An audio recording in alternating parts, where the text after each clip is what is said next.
আমার নবীকে জানের চেয়েও বেশি ভালোবাসা, তবেই হবে একজন পরিপূর্ণ মুমিন। আসি কিছু সংক্ষিপ্ত আলোচনা দেখেন করব, কারণ গত রাত্রিতে আমি ছিলাম একদম সেই বালুরঘাট, দিনাজপুর। আমি তো ভেবেছিলাম আজকের প্রোগ্রামটা আসবো না, কিন্তু পাশের গ্রাম না আসলে মানুষ কি বলবে। শারীরিক অবস্থা এমনি, ওয়েদার ঠান্ডা, এর মধ্য দিয়ে এসেছি। কিছু কথা আল্লাহ যদি বলিয়ে নাই, ইনশাল্লাহ বলবো। আল্লাহ বলছে যে মুহাম্মাদটা কি। আল্লাহ বলছে মুহাম্মাদুর রাসূলুল্লাহ। আমার আল্লাহ বলে মুহাম্মদ হচ্ছে আমার রাসূল। মুহাম্মদ আপনার আমার আল্লাহ নিজে সাক্ষী দিয়ে বলেন মুহাম্মদ আমার রাসূল। জোরে বলেন সুবহানাল্লাহ। অন্য কেউ বলেনি এটা, আল্লাহ বলেছে মুহাম্মদ আমার রাসূল। মানে মুহাম্মদ হচ্ছে আল্লাহর রাসূল। এই যে মুহাম্মদ আল্লাহর রাসূল, এই মুহাম্মদ সাল্লাল্লাহু আলাইহি সাল্লামের মধ্য দিয়ে আমরা কি পেয়েছি? আচ্ছা বলেন তো, আল্লাহ এক এটা কে বলেছে? যদিও কোরআনে আছে কুল, আল্লাহ বলছেন হে নবী আপনি বলেন হুয়াল্লাহু আহাদ, আল্লাহ হচ্ছে এক। জোরে বলেন সুবহানাল্লাহ। আল্লাহ হচ্ছে এক, তার কোনো শরীক নাই। শুধু তাই নয়, সকলে বলে আল্লাহকে পেতে চাই, সকলে এটা বলে যে আমরা আল্লাহকে পেতে চাই। আল্লাহ বলছে কুল ইন কুনতুম তুহিব্বুনাল্লাহ ফাত্তাবিউনি ইউহিব্বুকুমুল্লাহু ওয়া ইয়াগফির লাকুম যুনুবাকুম আল্লাহু গফুরুর রহিম। আমার আল্লাহ বলে এ আমার নবী আপনি তাদেরকে জানিয়ে দিন, তাদেরকে আপনি বলে দিন, যারা আল্লাহকে পেতে চায়, আল্লাহর সান্নিধ্য লাভ করতে চায়, তারা যাতে করে ফাত্তাবিউনি, এ নবী আপনার ইত্তেবা করে নাই, আপনার অনুসরণ করে নাই। আপনার ইত্তেবা অনুসরণ যদি বান্দা করে নিতে পারে, আমি আল্লাহ কথা দিয়েছি কুমুল্লাহু, আমি আল্লাহ আমাকে পেয়ে যাবে। আর আমাকে যখন বান্দা পেয়ে যাবে, আমার আল্লাহ বলেন ওয়াগফির লাকুম যুনুবাকুম আল্লাহু গফুরুর রহিম, আমি আল্লাহ তার জীবনের সব গুনাহকে maaf করে দেব। বুঝা গেল নবীকে যদি পেয়ে যায় জীবনের গুনাহ maaf হয়ে যায়। জোরে বলেন সুবহানাল্লাহ।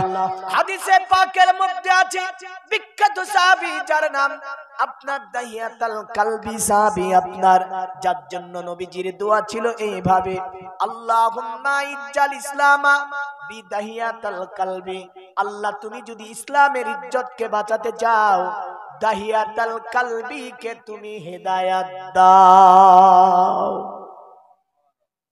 আল্লাহ নবীর দোয়া কবুল করবে না করবে না? এমন কোন দোয়া নাই যে আল্লাহ নবীর দোয়াকে ফিরিয়ে দিয়েছে। নবীর প্রতিটা দোয়া আল্লাহর দরবারে কবুল হয়েছে।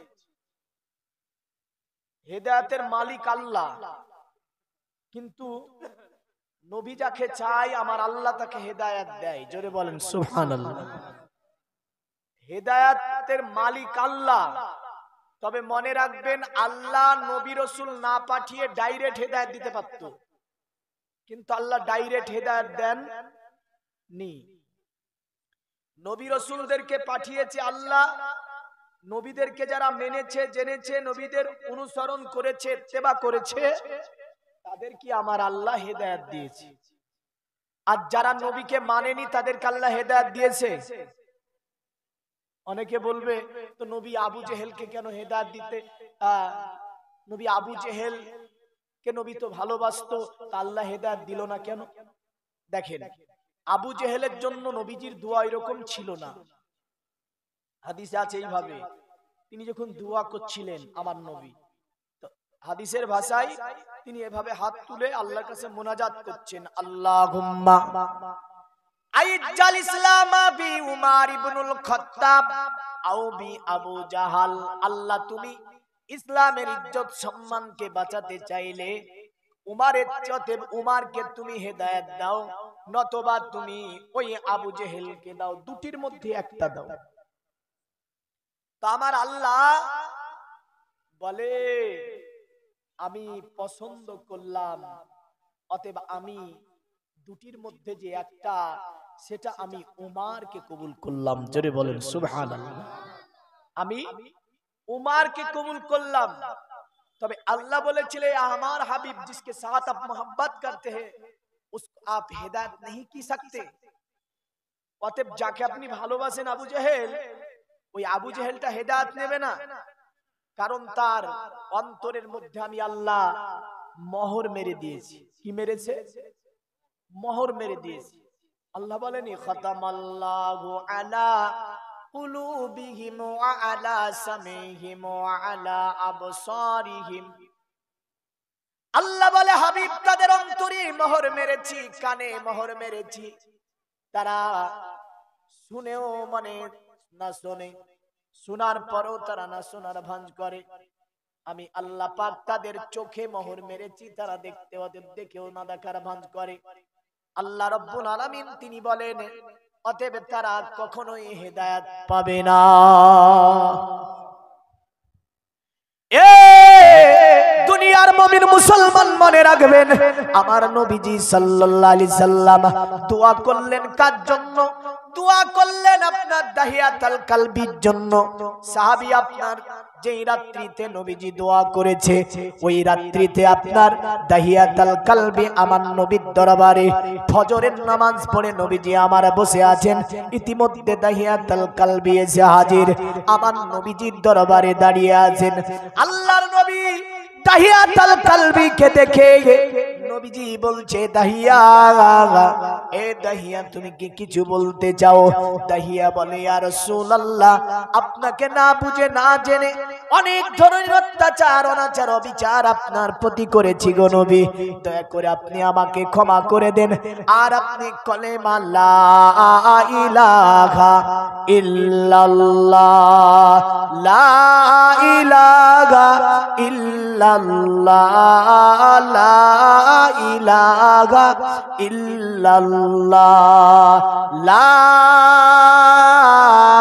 ইলাহা ইল্লাল্লাহু মুহাম্মাদুর রাসূলুল্লাহ সাল্লাল্লাহু আলাইহি সাল্লাম।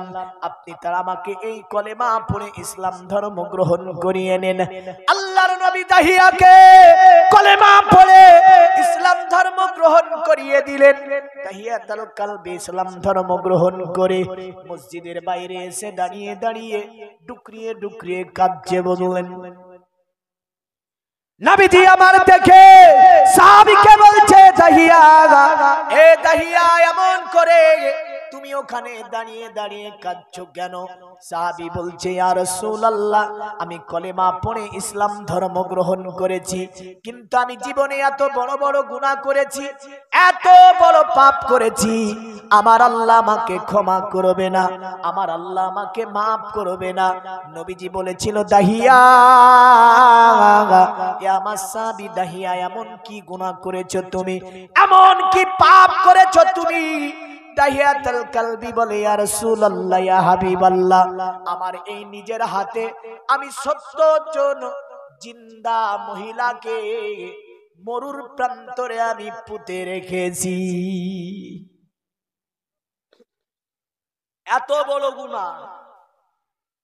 তবে দাহিয়াতুল কালবি রাসূলুল্লাহর সম্মুখে যখন এই কথা বললেন যে আল্লাহ আমাকে maaf করবে না, কারণ এই বাচ্চা বাচ্চা মেয়ে মরুর প্রান্তরকে খুঁড়ে তারা পুঁতে দিত। এই সাহাবী 70টা মেয়েকে, হাদিসে আছে যে 70টা মেয়েকে সে মরুভূমির বালি খুঁড়ে পুঁতে দিয়েছিল। আর যখন কলেমা পড়ল তখন তিনি অনুতপ্ত হচ্ছে যে আল্লাহ আমাকে ক্ষমা করবে না। নবীজি সাল্লাল্লাহু আলাইহি সাল্লাম বললে, দাহিয়া তুমি এত পাষাণ ছিলে যে এই ছোট ছোট কন্যাদেরকে তুমি মরুর প্রান্তর খুঁড়ে দাফন করেছো। দাহিয়া বলছে, নবীজি একটা ঘটনা আমার এখনো মনে পড়ে। আল্লাহর নবী বললেন, কি ঘটনা? সাহাবী বলে, ওগো নবী, আমার বাড়িতে আমার স্ত্রী বাণিজ্যে ছিলাম আমি। আমার স্ত্রী একটা মেয়েকে অতএব লালন পালন করে তুলেছিল লুকায়িত ভাবে। একদিন আমি দাহিয়া দেখে ফেলি, স্ত্রীকে ডেকে বলে, আমার স্ত্রী তুমি বলো, এই যে মহিলাটা এটা কেনে, এই ছোট্ট কন্যাটা? স্বামীকে বলে, ওগো আমার স্বামী, আপনি বাণিজ্যে গিয়েছিলেন, আমি বাচ্চা জন্ম দিয়েছিলাম কন্যা, কিন্তু মারতে পারিনি আমি মা, তাকে আমি রেখেছি, লালন পালন করেছি, বড় হয়েছে। ওগো আমার স্বামী, আপনি কন্যাটাকে মারিবেন না।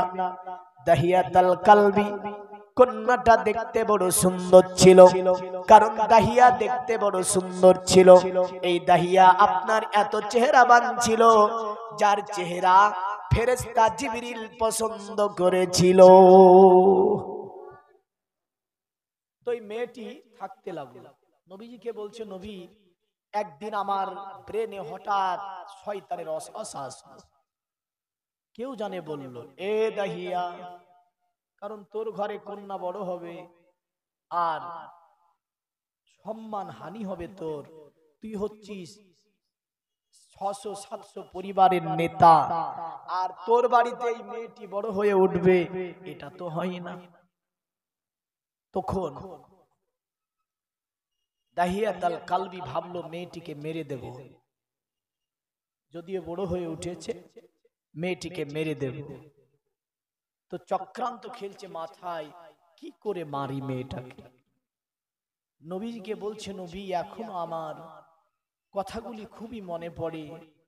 আমি আমার স্ত্রীকে বললাম, এ আমার স্ত্রী, মেয়েকে সাজিয়ে দাও।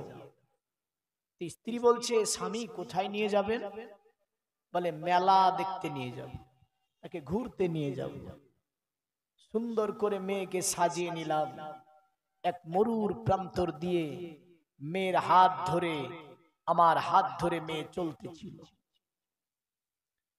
মেয়ে প্রখর রৌদ্র ছিল, গরমের সময়, ওই প্রখর রৌদ্রে মরুভূমির প্রান্তরে মেয়ে ডেকে বলছে, আব্বা, আমি বড় পিপাসিত হয়েছে, একটু পানি পান করিয়ে দাও আব্বা।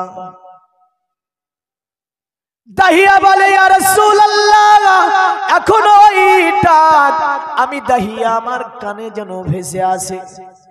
আমি কলেমা পড়ে নিয়েছি গো নবীজি, কিন্তু ওই ডাক যেন এখনো আমাকে ডাক দিচ্ছে।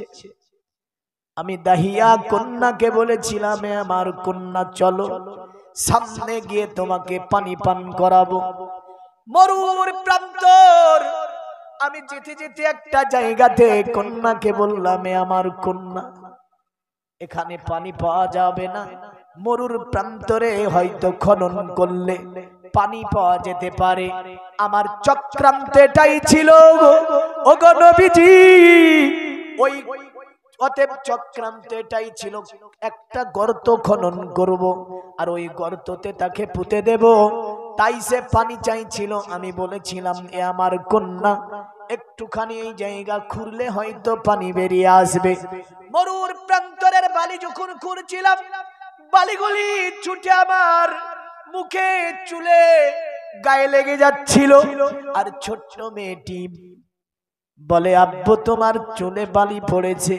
হাত দিয়ে ঝেড়ে দেয়, মুখখানাকে আবার ওই মেয়েটি মুছিয়ে দিয়েছিল। তবুও আমার দিলে কোনো রহম হয়নি। ওগো নবীজি, আমি গর্তটা কমপ্লিট করে দিলাম, আর গর্ত কমপ্লিট করে দেওয়ার পরে তখন কন্যা বলে, আব্বা, তুমি অনেক ক্লান্ত হয়ে গেছো, ওপরে এসে যাও। আমি বলতেছিলাম, এ আমার কন্যা, এখনো তো পানি বেরোয়নি, তুমি একটু চেষ্টা করে দেখো, হয়তো মরুর প্রান্তর থেকে পানি বেরিয়ে আসবে। আল্লাহ হুম্মা।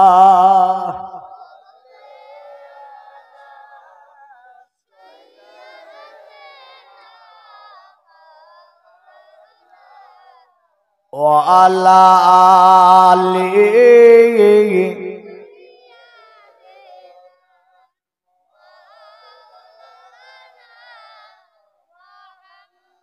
দাহিয়াতুল কলবি বলে নবীজি ওই গর্ত থেকে আমি উঠে গেলাম আমার মেয়ে আমার মাথার ওই বালিগুলি ধুলো বালিগুলি সুন্দর করে হাত দিয়ে মুছিয়ে দেয় তবুও আমার দিলে কোনো রহম হয়েছিল না আমি তাকে গর্তের মধ্যে নামিয়ে দিলাম বলে আমার কন্যা তুমি চেষ্টা করে দেখো আর উপর থেকে আমি মাটিগুলোকে যেন ফেলতেছিলাম মেয়েটি আমার উপরে তাকিয়ে বলে আব্বা এ আমার আব্বা তুমি আমার উপরে মাটি কেন ফেলে দাও আমি বলতেছিলাম না তো মাটি পড়ে গিয়েছে এমন করে আস্তে আস্তে মাটিগুলো আমি ফেলতে থাকি শেষ পর্যন্ত মেয়েটি বুঝে গিয়েছিল আমার পিতা আমাকে এখানে দাফন করে দেবে ডাক দিয়ে বলেছিল আমার আব্বা আমি তোমাকে আব্বা বলে পরিচয় দেব না তুমি মরুর প্রান্তরে আমাকে এমন করে পুঁতে দিও না গো আব্বা আমার যেদিকে ইচ্ছা চলে যাব তুমি যে আমার পিতা এই পরিচয় আমি দিতে যাব না তবু আমি দাহিয়া আমার অন্তরে কোনো রকম আসেনি আল্লাহর নবীর চোখ দিয়ে পানি বয়ে যায় বলে দাহিয়া তুমি এমন কাজ কি করে করতে পারলে এমন কাজ কি করে করতে পারলে দাহিয়া নবীজিকে আপনার দাহিয়া অঝার নয়নে কেঁদে বলে নবীজি আমি মাটিগুলোকে নেমে দিলাম আমার কন্যা যখন গলা পর্যন্ত মাটি হয়ে গেল আমার কন্যা আমাকে বারবার হাত জোড় করে কাকতি মিনতি করেছিল আব্বা আমাকে এমন করে পুঁতে দেবে না গো আব্বা আমার দুই চোখ যেই দিকে যায় আমি চলে যাব তুমি আমাকে পুঁতে দেবে না আমি দাহিয়া তবু আমার অন্তরে কোনো রহম আসেনি মেয়েটির ওই ডাক এখনো আমি দাহিয়া মরুর প্রান্ত থেকে যেন আমাকে এখনো ওই ডাক যেন ডাকতে আছে আমি দাহিয়াত কলেমা পড়েছি ওই কথাটা আমার স্মরণ হচ্ছে আল্লাহ আমাকে যতই কলেমা পড়ি না কেন আমার আল্লাহ আমাকে মাফ করবে না নবীজি কাঁদতে লাগলেন আমার আল্লাহ আয়াত নাজিল করে বলল ও আমার নবী লা তাকনাতু মির রাহমাতিল্লাহ অতএব আমার নবী বান্দা রহমত থেকে যেন বঞ্চিত হয়ে না যায় কারণ আমি আল্লাহ বান্দার জীবনের সব ধরনের গুনাহকে maaf করে দিতে পারি আমার আল্লাহ বলে বান্দা তুই যদি পাহাড় সমতুল্য গুনাহ করে ফেলিস আমার নবীর কাছে চলে যা আমি আল্লাহ তোর পাহাড় সমতুল্য গুনাহকে maaf করে দেব এ বান্দা তুই যদি সমুদ্রের ঝাঁক পরিমাণ গুনাহ করে ফেলিস আমার নবীর দ্বারে চলে যা আমি আল্লাহ তোর জীবনের গুনাহকে maaf করে দেব আমার নবী বলে দাহিয়া ইয়া মাসাবি দাহিয়া আমার আল্লাহ তোমাকে ক্ষমা করেছে আল্লাহ হুম্মা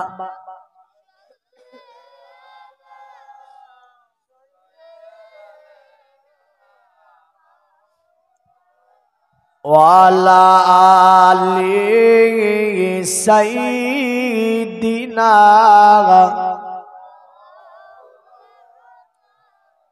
আল্লাহ বলে বান্দা তুই যদি যত বড়ই গুনাহ করিস না কেন আমার নবীজিকে ওয়াসিলা বানিয়ে নে আমার নবীজিকে ওয়াসিলা বানিয়ে নিয়ে যখন বান্দা আপনার কাছে ক্ষমা চাই মাপ চাই দোয়া করে আমার আল্লাহ তার দোয়াকে কবুল করে নেয় জোরে বলবেন না সুবহানাল্লাহ এ দুনিয়ার মুমিন মুসলমান এই যে দাহিয়াতুল কলবি যিনি 70টা আপনার জিন্দা দাফন করেছিল অতঃপর আমার আল্লাহ নবীর দরবারে তিনি আসলেন আল্লাহ তার জীবনের গুনাহকে maaf করে দিল আর আমার আল্লাহ এত ভালোবেসেছিল ফেরেশতা জিবরিল নবীকে বলেছিল গো নবীজি পৃথিবীর জমিনে আমি যখন আপনার কাছে অবতীর্ণ হব সাহাবী দাহিয়াতুল কলবি রূপে আমি আপনার কাছে অবতীর্ণ হব মানে ফেরেশতা জিবরিল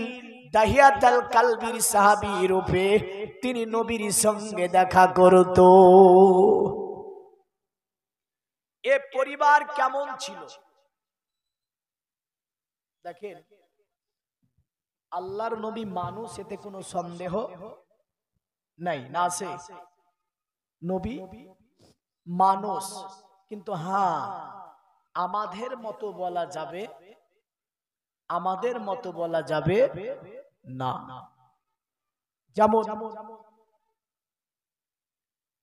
কোন স্বামী যদি নিজের স্ত্রীকে বলে যে তোমার চুলগুলি আমার মায়ের মতো, তো শরীয়ত বলছে ওই স্ত্রীর ওপরে হারাম হয়ে যাবে। কি হবে? হারাম হয়ে যাবে। কেউ যদি বলে যে তোমার হাত আমার মায়ের মতো, তো স্ত্রী হারাম হয়ে যাবে। অনুরূপ নবীকে কেউ যদি আমার মতো মানুষ বলে, ওই ব্যক্তির ওপরে তওবা লাজিম হয়ে যাবে। যেমন কাবা ঘর, একটা ঘর না, ঘর না? আল্লাহ কোরআন এভাবে বলেছেন, ইন্না আওয়ালা বাইতি উজিয়া লিন্নাসি লাল্লাতি বিবাক্কাতা মুবারাকাও ওয়া হুদাল লিল আলামিন। নিশ্চয় আমি আল্লাহ পৃথিবীর প্রথম ঘর বানিয়েছি কাবা। তো বাইত, বাইতুল শব্দের অর্থ হচ্ছে ঘর। তো আমাদের ঘরগুলোর আরবি হচ্ছে বাইতুন, মানে ঘর। কাবাও ঘর, আমাদের ঘরও হচ্ছে ঘর। বলেন তো কাবা ঘরের সঙ্গে আমাদের ঘরের তুলনা হবে? কাবা ঘরের সঙ্গে যদি আমাদের ঘরের তুলনা না হয়, নবী মানুষ আমাদের মতো বলা যাবে? যাবে না।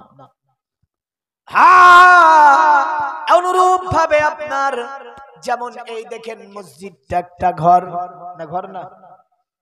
সে টাটি দিয়ে হোক আর যা দিয়ে হোক মসজিদ সেটা। এই মসজিদের সঙ্গে গ্রামের কোন ঘরের আর তুলনা হবে না।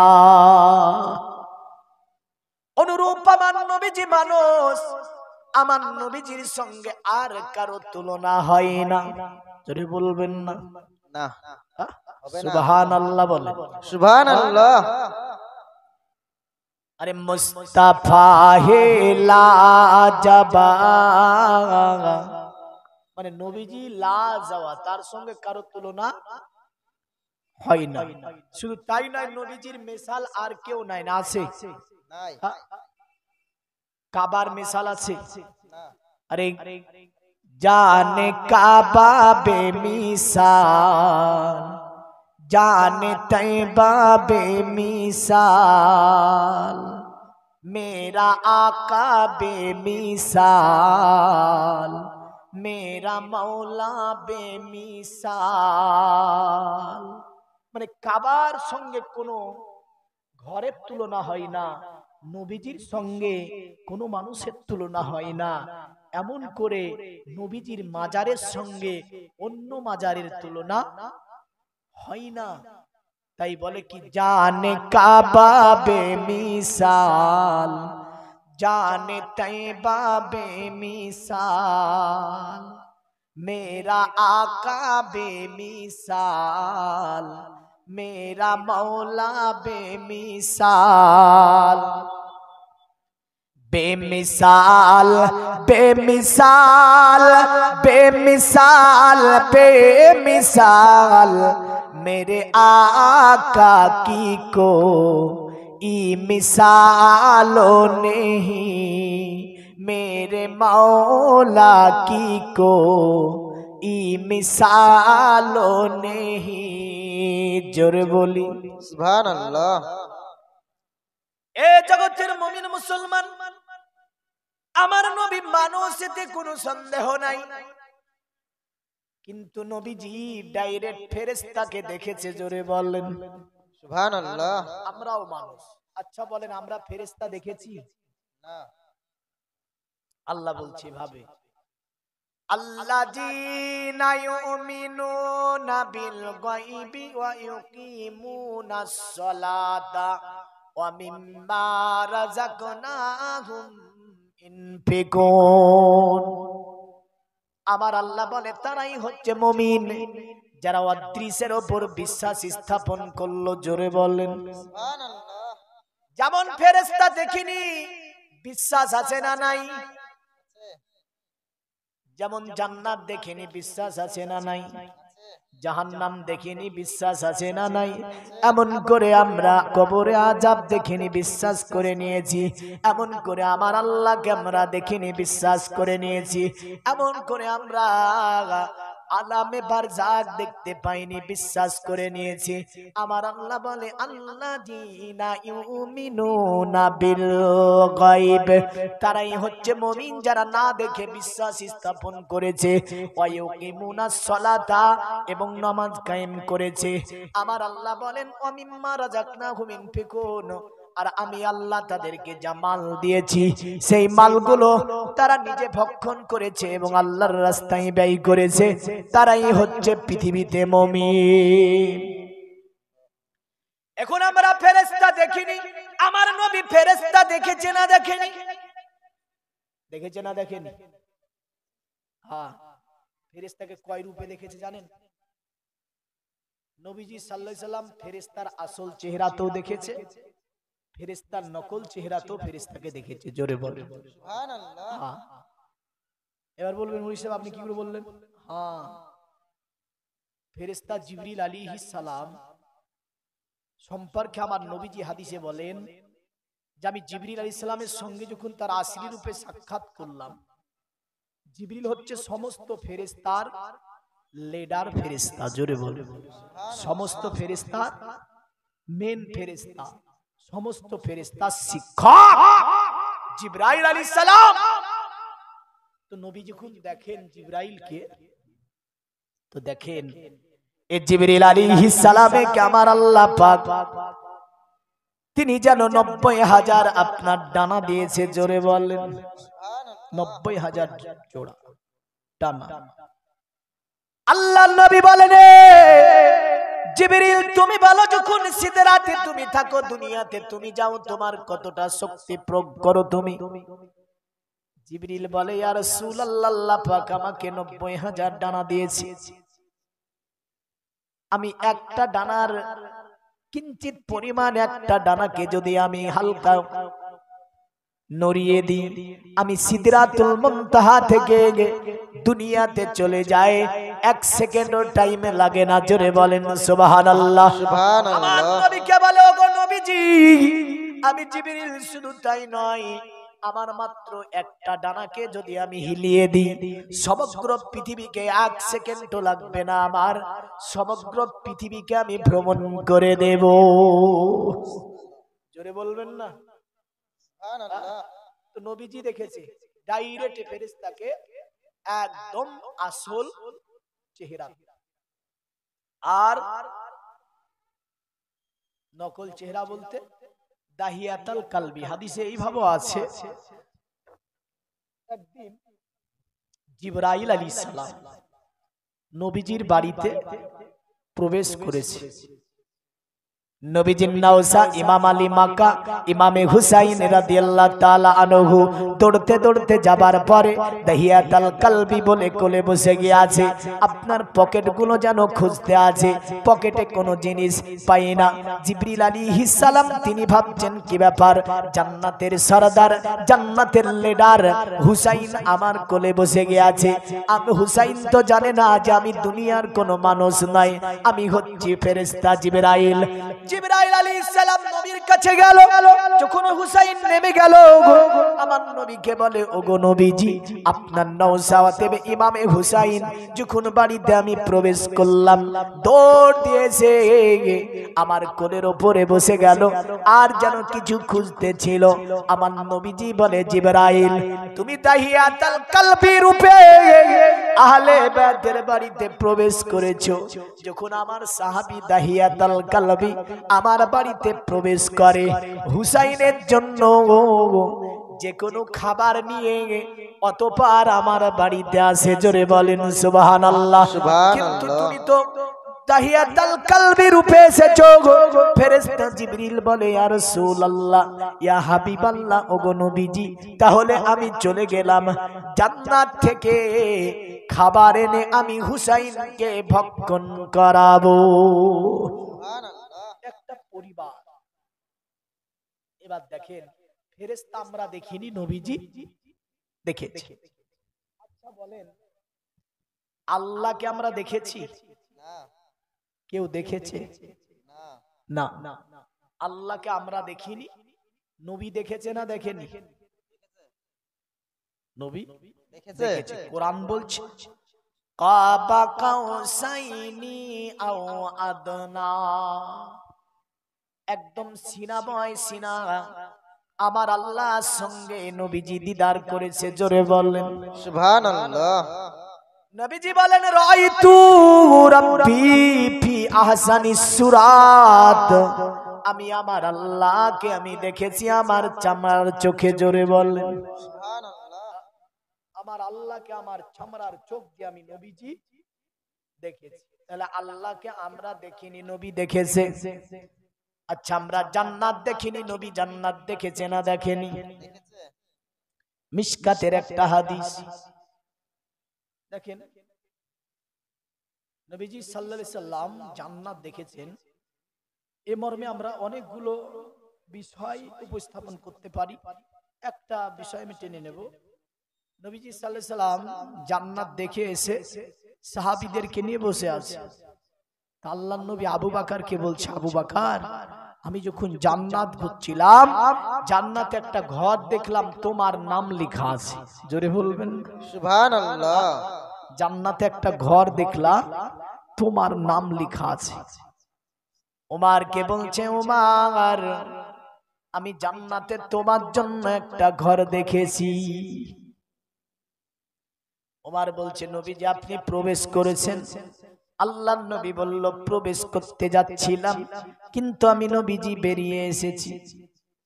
সুবহানাল্লাহ। তোমার বলছে কেন?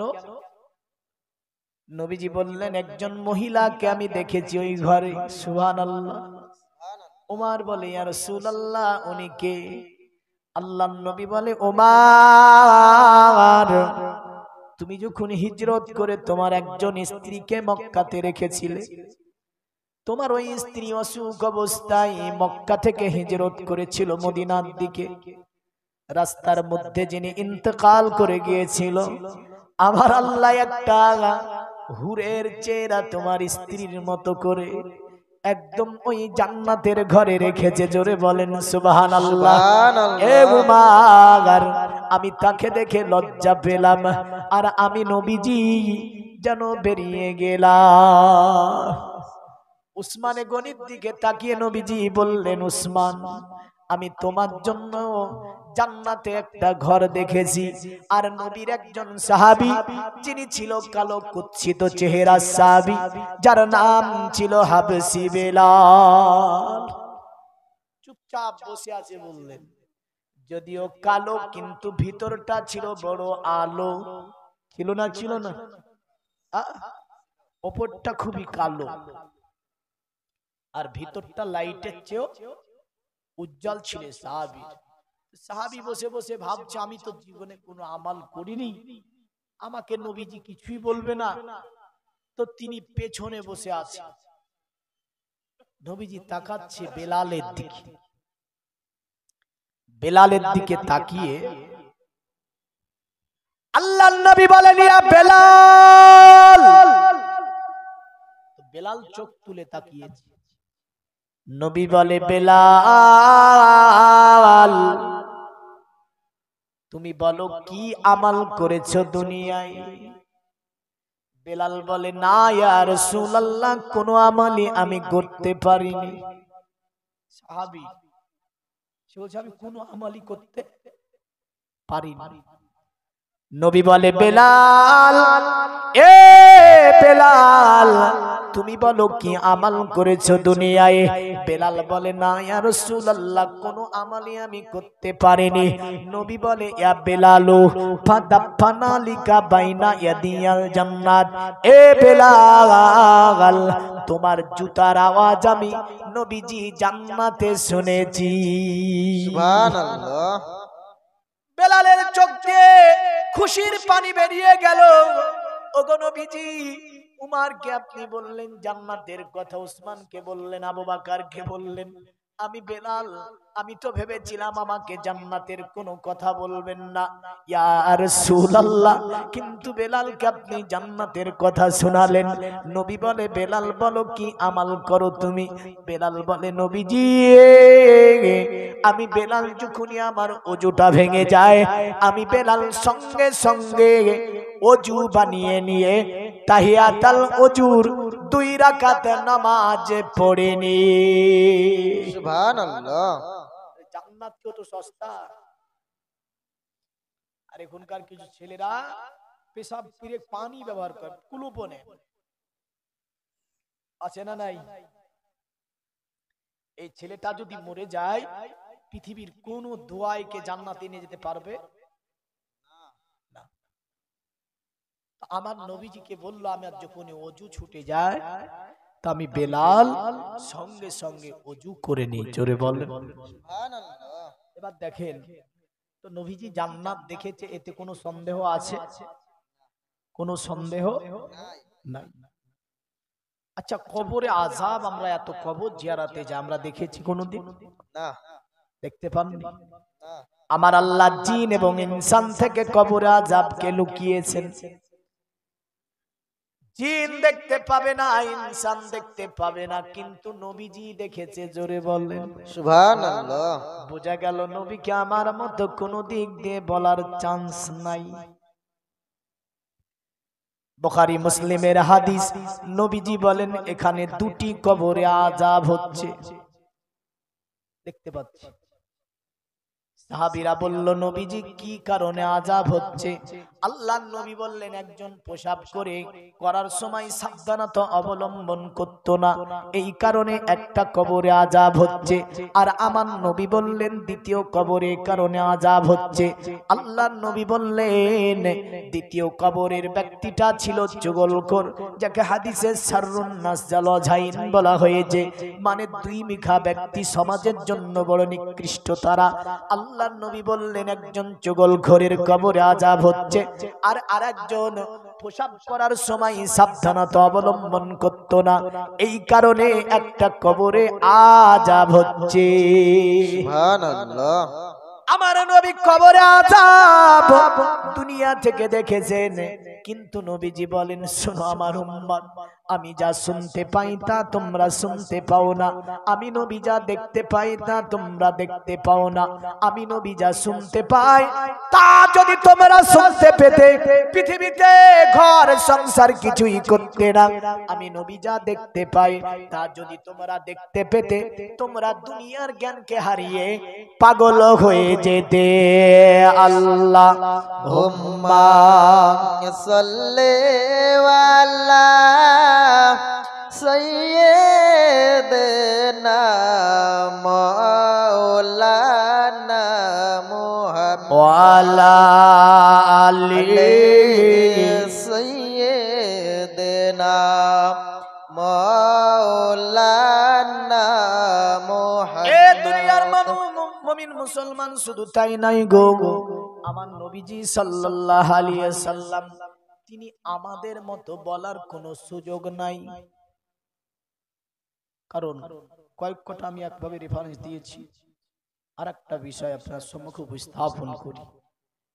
এই নবী আমার মতো যারা বলে,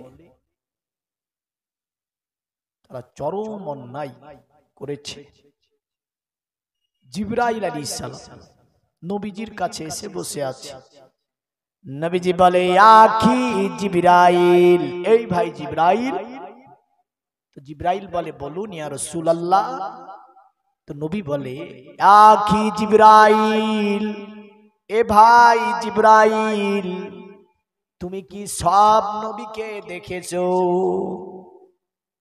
জিবরিল বলে হ্যাঁ আমি সব নবীকে দেখেছি কিন্তু সব নবী আমাকে দেখেনি। সুবহানাল্লাহ। নবী হলেই যে জিবরাইলকে দেখতে পাবে এমনটা নয়।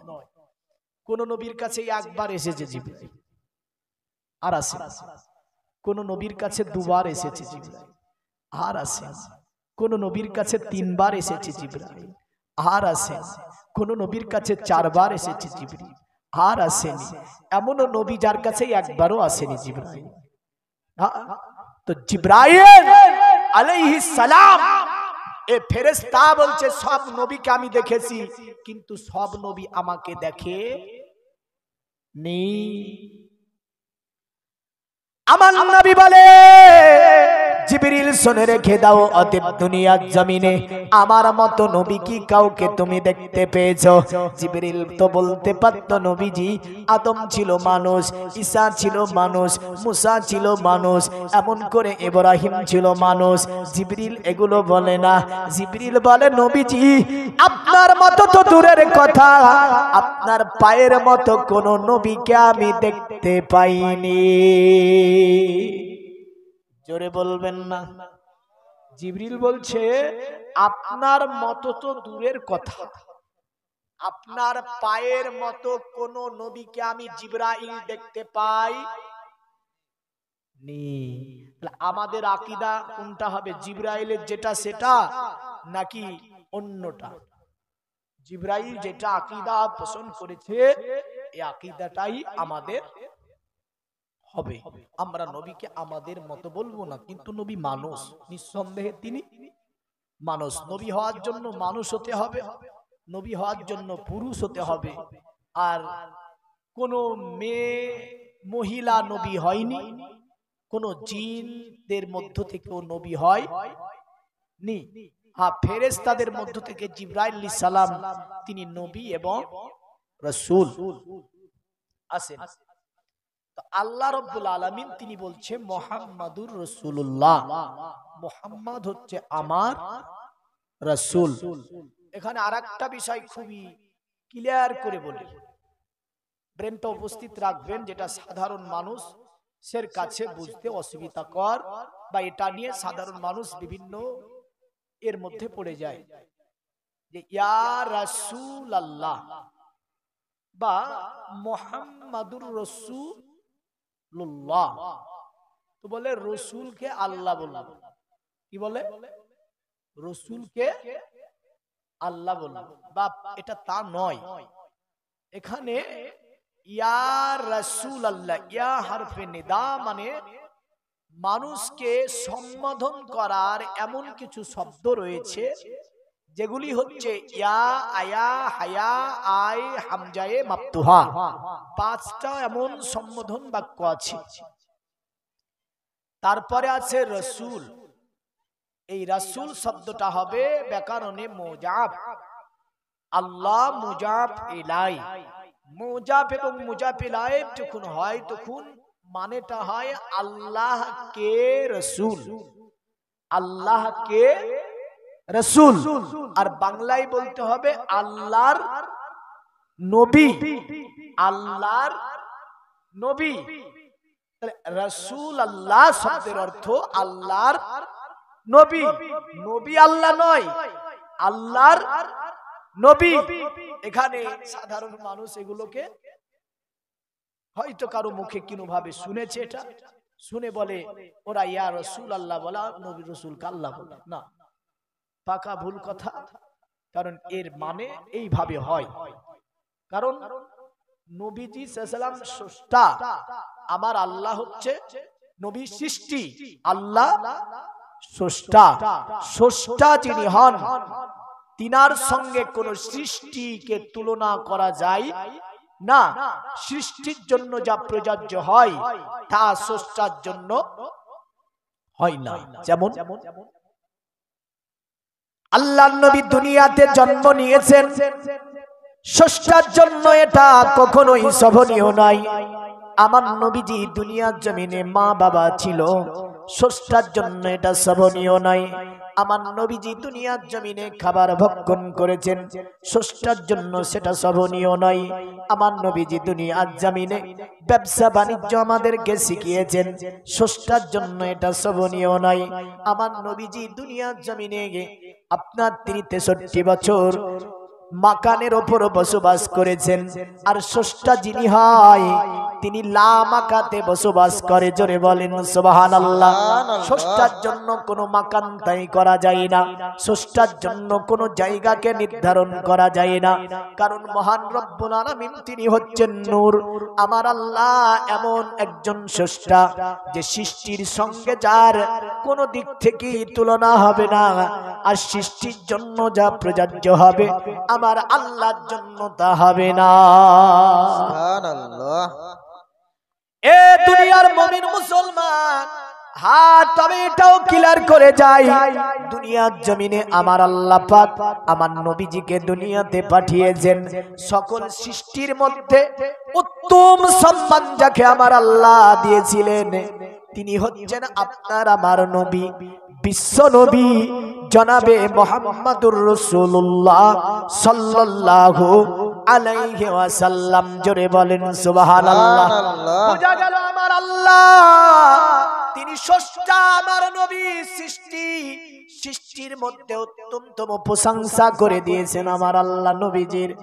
ওয়ারাফানা লাকা যিকরাক, এ নবী আপনার জিকিরকে, আপনার শান শওকতকে, আপনার মর্যাদাকে আমি আল্লাহ উঁচু করেছি। জোরে বলেন সুবহানাল্লাহ। এবং নবীজি দুনিয়াতে যা পেয়েছেন সব আমার আল্লাহর কাছ থেকে, আর আমার আল্লাহ স্রষ্টা যিনি তিনার সমস্ত জ্ঞান হচ্ছে নিজস্ব। বুঝা গেল? নবীজি কোরআন শিখেছে কার কাছে? আল্লাহর কাছে। নবীজিকে সমগ্র দুনিয়ার টিচার বানিয়েছে কে? আল্লাহ। নবীকে নবী বানিয়েছে কে? আল্লাহ। নবীকে দুনিয়াতে পাঠিয়েছে আল্লাহ। নবীকে কিয়ামতের কথা জানিয়েছে আল্লাহ। নবী যাহা কিছু দিয়েছে সব আমার আল্লাহর কাছ থেকে। জোরে বলেন আল্লাহকে, আল্লাহ তিনার কাছে জ্ঞান নিজস্ব জ্ঞান। জোরে বলেন সুবহানাল্লাহ। আল্লাহর এই জ্ঞান হচ্ছে নিজস্ব, আর নবী পাক যেগুলো দিয়েছেন আমার আল্লাহর কাছ থেকে নিয়ে। ওই জন্য নবী বলে আল্লাহু ইউতি আনা কাসিমুন, আল্লাহ আমাকে দেয় আর আমি সেগুলো উম্মতকে দিই। জোরে বলেন সুবহানাল্লাহ। আল্লাহ আমাকে দেয় আর আমি সেগুলো উম্মতকে দিই। একটা বিষয় মুহাম্মদ এবং আল্লাহ সম্পর্কে একটা বিষয় মোটামুটি ক্লিয়ার কিছুটা আমরা পেলাম। আল্লাহ বলছে মুহাম্মাদুর রাসূলুল্লাহ, মুহাম্মদ হচ্ছে আল্লাহর রাসূল। এখানে শুধু মুহাম্মদ যে আল্লাহর রাসূল এটা আল্লাহ বুঝিয়েছেন, এটাই বলেননি আল্লাহরই রাসূল, এটা কিন্তু বলেননি। কারণ আমরা অনেক সময় একটা কথা বলি, দেখেন যে এটা ভারতবর্ষ আমার, ভারতবর্ষ আমাদের দেশ, ভারতবর্ষ আমাদের দেশ।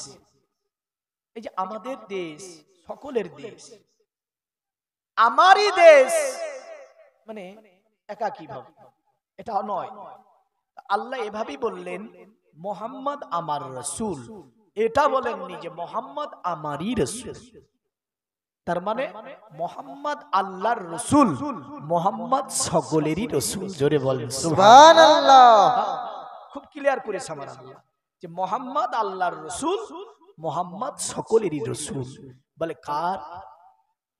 তাহলে মুসলিম, হিন্দু, জৈন, খ্রিস্টান, নাসারা, দলি, দাদিবাসী। আল্লাহ বলছে কোরআনে ওয়া মা আরসালনাকা ইল্লা রাহমাতাল লিল আলামিন, এ আমার নবী সমগ্র কায়নাতের জন্য আমি আল্লাহ আপনাকে রহমত বানিয়ে পাঠিয়েছি। আল্লাহুম্মা সাল্লি আলা সাইয়্যিদিনা মাওলানা আলা আলে সাইয়্যিদিনা মাওলানা মুহাম্মদ ওয়ালা আলি সাইয়্যিদিনা মাওলানা মুহাম্মদ সকলের রসুল হচ্ছে মুহাম্মদ। আচ্ছা, জমিন আসমান থেকে নিয়ে, আচ্ছা জামাত কটাতে মৌলভী সাহেব? 7:05। আচ্ছা, যাক, আমার আল্লাহ রাব্বুল আলামিন তিনি এ কথা বললেন যে মুহাম্মদ সকলের রসুল। মুসলিম, হিন্দু, জৈন, খ্রিস্টান, নাসারা, দালিত, আদিবাসী সকলের তরি আমার আল্লাহ এ নবীকে নবী করি পাঠিয়েছে। জোরে বল সুবহানাল্লাহ। এখন যদি কেউ বলে না আমরা এটা মানি না, তাহলে সেটা গাজরই হবে বা সেটা নিজের ইচ্ছাই বলা হবে। কারণ মহান স্রষ্টা যিনি, তিনি বলেন যে আমি মুহাম্মদকে সকলের তরে রহমত করেছি। জোরে বলবেন না সুবহানাল্লাহ। আমরা দেখতে পাই একজন ইহুদির বাড়িতে নবীজি গিয়েছে, যিনি ইসলাম ধর্মের নয়, অন্য ধর্মে মানে, মোজেসকে মানে, তারা মানে মুসা নবীকে তারা মোজেস বলে। খ্রিস্টান যাদেরকে নাসারা বলেছে আরবিতে, এরা মানে তৃতীয়বাদ, যিশু, মেরি এবং এক গড আল্লাহকে। আর ইহুদিরা মানে মোজেস। তো ইহুদির বাড়িতে নবীজি গিয়ে ইহুদিকে ডাকছে, এ ইহুদি, ইহুদি বেরিয়ে আস, বলুন। আল্লাহর নবী বললেন, ইহুদি একটা কথা বলার জন্য আমি নবীজি তোমার কাছে এসেছি। ইহুদি বলল, নবীজি বলুন, কি কথা বলবেন? আল্লাহর নবী বলে, ইহুদি শোন, তোর বাড়িতে যে উটটা আছে, উটটাকে দিয়ে তুই এত কেন কাজ করিয়ে নিস? জোরে বলেন সুবহানাল্লাহ। সুবহানাল্লাহ। ইহুদি বলছে, নবী এটা আপনাকে কে বলেছে? আল্লাহর নবী বলে, তোর বাড়ির উটটা আমাকে বলেছে, বিচার দিয়েছে আমার কাছে। ওগো নবীজি, আমি একজন ইহুদির বাড়ির অতএব উট, আমার মনিব আমাকে দিয়ে এত কাজ করিয়ে নাই, পেট ভরে খাবার দেয় না। এই বিচারটা আপনি রাহমাতাল লিল আলামিন, আপনি শুধু মানুষের নবী তা নন, আপনি পশুরও তো নবী। আল্লাহ আপনাকে পশুদের জন্য রহমত করে দুনিয়াতে পাঠিয়েছে। ওগো নবীজি, দয়া করে আপনি আমার মনিবকে জানাবেন। আল্লাহর নবী সব ঘটনা যখন বলল, ইহুদি বলছে, ওগো নবীজি আপনি কি উটের সঙ্গে কথা বলতে পারেন? আমার নবী বলে, এ ইহুদি, দুনিয়ার জমিনে আল্লাহ যত সৃষ্টি রয়েছে, আমি নবী সকলের ভাষা আমার আল্লাহ আমাকে শিখিয়েছে, আমি সকলের তরে কথা বলতে পারি। আল্লাহ বলছে, মুহাম্মদ আমার রসুল, শুধু আমারই নয় রসুল, তোমাদের সকলের রসুল মুহাম্মদ। কারণ তোমরা মুহাম্মদকে মেনে নাও, তাই উটের কথা আপনার শুনে ইহুদি বলছে ঠিকই কথা বলে দিয়েছে। তাই ইহুদি বলছে, গো নবীজি দয়া করে আপনি আমাকে কলেমা লা ইলাহা ইল্লাল্লাহ, লা ইলাহা ইল্লাল্লাহ মুহাম্মাদুর রাসূলুল্লাহ সাল্লাল্লাহু আলাইহি সাল্লাম। আল্লাহ বলছে, মুহাম্মদ আমার রাসূল, শুধু আমারই নয় সকলের রাসূল মুহাম্মদ। এই শুধু পশুর ঘটনা নয়, আমরা যদি আরো ঘটনাগুলো দেখি, তিনি বেঈমান, বেদিন, অত্যাচারিত, পূজা আপনার এমন করে যারা আপনার পূজা করে, এমন করে যারা নামাজ পড়ে, এমন করে যারা গির্জাতে যায়, এমন করে যারা তীর্থে যায়, বিভিন্ন ধর্মের অবলম্বী মানুষের উপরে আমার নবীর বার্তা কি ছিল? সম্প্রীতির ডাক। যিনি পৃথিবীতে প্রথম দিয়েছিলেন তিনি ছিলেন আব্দুল্লাহর ছেলে মুহাম্মদ সাল্লাল্লাহু আলাইহি সাল্লাম। জোরে বলেন সুবহানাল্লাহ। সুবহানাল্লাহ। নবীজি তাদেরকে বলেছিল, দুনিয়াতে তিনি উপদেশ দিচ্ছে এইভাবে, এ দুনিয়ার ছেলেরা তোমার মা পূজা করুক বা না করুক, তোমার মার খিদমত করতে হবে। জোরে বলবেন না সুবহানাল্লাহ। এখন সনাতন ধর্ম থেকে নিয়ে অন্য ধর্মের মানুষেরা বলছিল মক্কাতে যে মোহাম্মদ মুসলমানের নবী, কিন্তু তিনি তো শুধু মুসলমানের নবী নয়, কারণ তিনি তো যা বলে সকলের তরে বলে। তিনার উপদেশ তো শুধু মুসলমানদের জন্যই সীমাবদ্ধতা নয়, কারণ মুহাম্মাদের উপদেশ আমরা দেখতে পাই বিশ্বের সব জাতির জন্য। জোরে বলবেন না সুবহানাল্লাহ। হ্যাঁ, এগুলো একটুখানি আমরা স্টেপ বাই স্টেপ বিষয়গুলোকে যদি আমরা একটু ক্লিয়ার করে দেখি, সুবিধা হবে বুঝতে, সুবিধা জানতে, সুবিধা এবং মুহাম্মদ সাল্লাল্লাহু আলাইহি সাল্লামকে আমাদের চিনতে সুবিধা হবে। দেখেন তিনি বলছিলেন এই কথা যে ছেলের জান্নাত হচ্ছে মায়ের কদম তলে। ছেলের জান্নাত কোথায়? মায়ের কদম তলে। কেউ কি বলতে পারবে যে এই উপদেশটা শুধু মুসলিম জাতির জন্য সীমাবদ্ধ?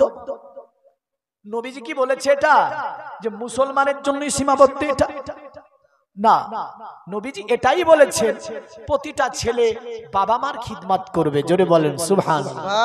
নবীজির উপদেশে শুধু যে মুসলিম জাতিকে নিয়ে বলা হয়েছে সেটা নয়, নবীজির আরেকটা উপদেশ দেখেন হাদিসটা কেমন করে নবীজি বলছেন।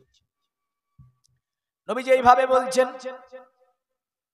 হুমা জান্নাতুকা ওয়া নারুকা, তোমাদের বাপ মাই হচ্ছে তোমাদের জন্য জান্নাত, আর তোমাদের বাপ মাই হচ্ছে তোমাদের জন্য জাহান্নাম। জোরে বলেন সুবহানাল্লাহ। আরবের বুড়ো বুড়ো মানুষেরা যারা বিভিন্ন ধর্মের মধ্যে থাকতো, বিভিন্ন পুত প্রস্তি নিয়ে থাকতো, তারা দেখলো যে ছেলে তো আমাদের সম্মান করে না, ছেলে বাবাকে সম্মান করে না, কিন্তু মুহাম্মাদের উপদেশ দেখো যে মুহাম্মদ বলে প্রতিটি সন্তানকে স্বর্গ যেতে গেলে তাদেরকে পিতা মাতাকে খুশি রাখতে হবে, তবেই তারা স্বর্গের মধ্যে যেতে পারবে।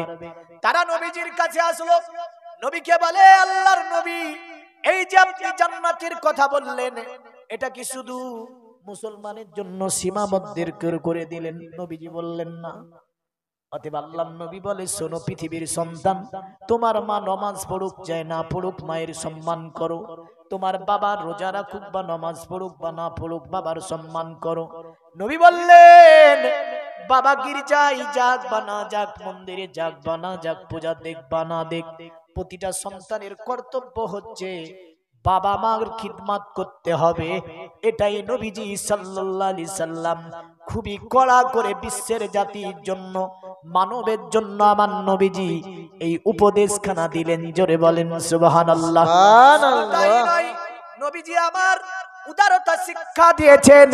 আপনি যদি দেখতে যান, এই উদারতা শিক্ষাখানা শুধু মুসলিম জাতিকে কি দিয়েছে বলে না, উদারতা নবীজি শিক্ষা দিচ্ছেন পৃথিবীর মানুষকে শিক্ষা দিচ্ছেন।